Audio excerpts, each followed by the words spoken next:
Warning: this recording is for educational purposes. However, if you feel uncomfortable at any point, feel free to exit this recording. This will be the only warning. Hello, class. Today we will be discussing a rather heavy topic, so please leave if it makes you uncomfortable. This educational record will start shortly. In this world, some people can't fathom how anyone can't follow their religion.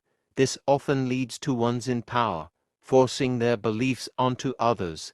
Most instances are more aggressive than others.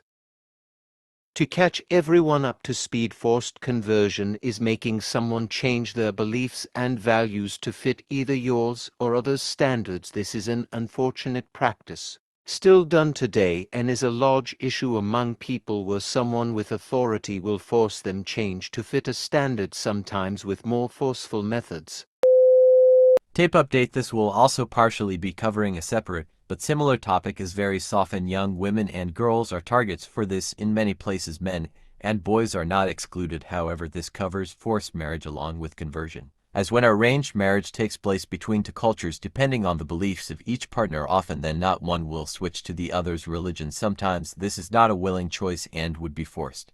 Deepest apologies, this tape will not be the best edited as the team suffered technicalities. Information collected from an anonymous source on the 29th of November. Center for Studies on New Religions Cessna from Italy and Human Rights Without Frontiers HRWF from Belgium hosted a seminar on human rights entitled Intolerance and Discrimination Against New Religious Movements, an International Problem. Forced conversion, also known as deprogramming, is a social issue that causes human rights violations by kidnapping and detaining the members of religious groups labeled as cults by their opponents in order to compel them to abandon their faith. More than 80 participants, including legal experts, journalists, and civil society representatives, reviewed the current situation of forced conversion and discussed solutions to defend the freedom of faith and human rights that have become the norm of the international community. Massimo Introvigan, managing director of Cessna as well as an Italian sociologist, stressed that forced conversion is conducted through the mainstream by saying, Korean deprogrammers are specialized pastors from the mainline churches, most of them Presbyterian. The protests that commemorate the victims from forced conversion were mentioned in the 2019 U.S. State Department report on religious freedom, including violations of religious freedom in the year 2018.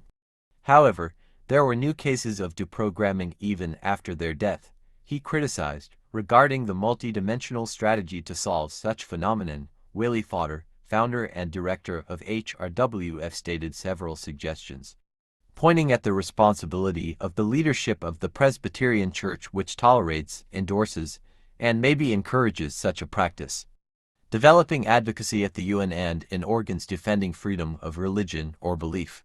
Prosecuting those who encourage people to perpetrate an act of abduction and confinement. In an open letter signed by 15 international NGOs, including CAPLC and HRWF, to the South Korean President Moon Jae-in on July 24, it said, South Korea may well be the last democratic country in the world where deprogramming is still tolerated, and asked the president to investigate in-depth accusations of forcible deprogramming, put a stop